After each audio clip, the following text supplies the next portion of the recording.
Hey everybody, welcome to the Family and Small Group Devotion Guide for our new series, Genesis. I'm excited about this year and going through the book of Genesis. I've never preached through it before. I've always wanted to, and so I'm excited that this is the year we're going to do it. Before we dig into the questions for this week's sermon, let me get you to stop the video, take out your Bibles, and read Genesis chapter 1 again. Maybe once, maybe twice. It's a story, that account of creation is something that I'm sure we're all familiar with. And unfortunately, familiarity a lot of times breeds complacency, and we just lose the beauty and the majesty of that creation account. And so before we get into any questions again, let me ask you just to pause the video and reread Genesis chapter 1, maybe once, maybe twice, however many times you feel led to do it, and then we'll get into the questions. All right, so we're starting a new year. 2021 is now upon us. 2020 is behind us in many ways. I'm thankful for that. In some ways, I'm going to miss some of the things that God taught and did in this year. But as we start a new year, let me ask you this question. What are some things that you are most excited about? Some things that maybe you're anticipating in the new year? What new opportunities, what new adventures do you hope to have this year? So take a few minutes as a family, as a group, talk about some of the things that you're excited about in a new year, some new things that maybe you're looking forward to.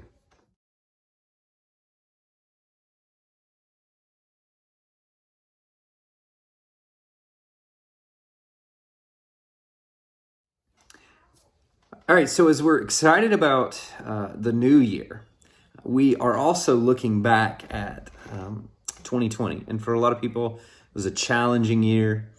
It was a crucible of a year. But it's a year in which God has not stopped being faithful.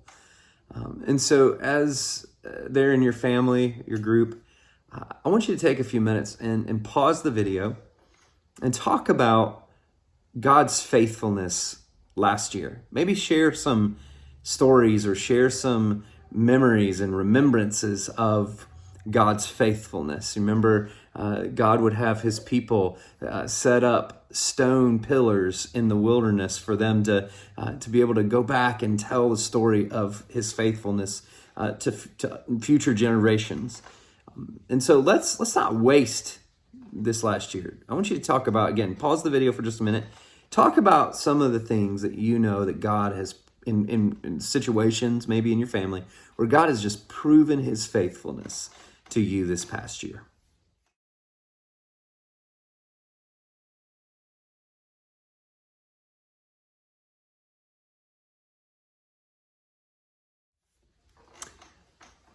All right. Well, as you've talked about God's faithfulness, regardless of what situation we're going through, and the excitement and anticipation of a new year and new opportunities maybe, and some of the things that we're excited about for this new year of 2021. What we saw in the sermon in week 1 here of our new series in Genesis chapter 1, we saw that what we learn in Genesis chapter 1 is not just how God created the heavens and the earth. I think sometimes we get the creation story and we get fixated on science versus God, and how the Bible proves science, and how God did this, and how these are arguments for the existence of God, and all these things. And I think a lot of those are important. I mean, apologetics is certainly important. But instead of maybe focusing just on the how did God do this, I think as we saw Sunday morning, Moses is telling us about God. Not just how he created, but he's telling us about the God who created. As we're introduced to Elohim, we're introduced to this one God in Genesis chapter 1 as the story begins. And what we saw in Genesis 1 is that God is eternally, the eternally sovereign king, right? He stands at the beginning, the end, and the middle of all of history. He is the eternally sovereign king. He is a God of order, purpose, design, and intentionality, right? And there is no chaos with God. There is no there's no accidents with God. Everything, God is a God of order and purpose and intentionality and design. And that God is a personal God. We saw that, he saw that everything was good. In other words, he was seeing to it that his crowning achievement of creation, humankind on day 6, that he provided everything they needed for life and sustainability and all these things. So he's personal, he's good, he's intentional, he's a designer, he's got purpose and order, and he's the eternally sovereign king. And those are the things that we see about God in Genesis 1. And so based on the sermon and based on these 3 truths, how can you, I want you to pause the video and talk about this as your family or your group. How can you confidently face the unknowns of a new year? As we know these things about God, these concrete truths from Genesis 1, again, he's eternally sovereign king. He is order, purpose, design, and intentionality, and that he is a personal God. How do those concrete truths about who God is, the unchanging God, how can you then confidently face the unknowns of a new year? Pause the video and talk about that.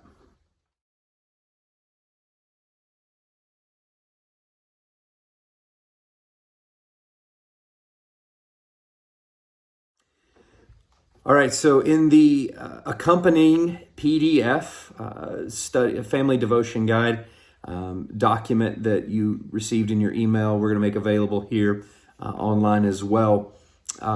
There is this week's Bible reading plan. I am inviting and challenging all of our families in our churches, all of our individuals in our churches, and our church to read through the Bible together this year. We're using what's called the F260 weekly Bible reading plan. It's not broken up into days, it's broken up into weeks. And so we want to read the Bible together, and we want to pray together corporately this year. Because, again, as I've said several times, my heart is that we be a people with a renewed passion for personal evangelism and prayer. And so in the PDF that you got in your email, or you can download it here on social media or on YouTube, it's on our app as well, and the website. We're bombarding you with it. Some of you got hard copies at church. Let me challenge you this week to read this week's readings there in Genesis and then in Job. Work on the memory verses, Genesis 1:27, Hebrews 11:7. As a family, challenge yourselves to do this. We're going to challenge us every week to do this. And then in that document as well, you got the 7 days of prayer emphasis this week. So let me challenge you to be praying together. Let's go through this together. Let's do this because I believe that the best is yet to come. We want to see what God is going to do this year if we will submit to him, put a priority on his word, and come to him every day in prayer and seeking after him. So church family, y'all be blessed, and let's see what God's going to do.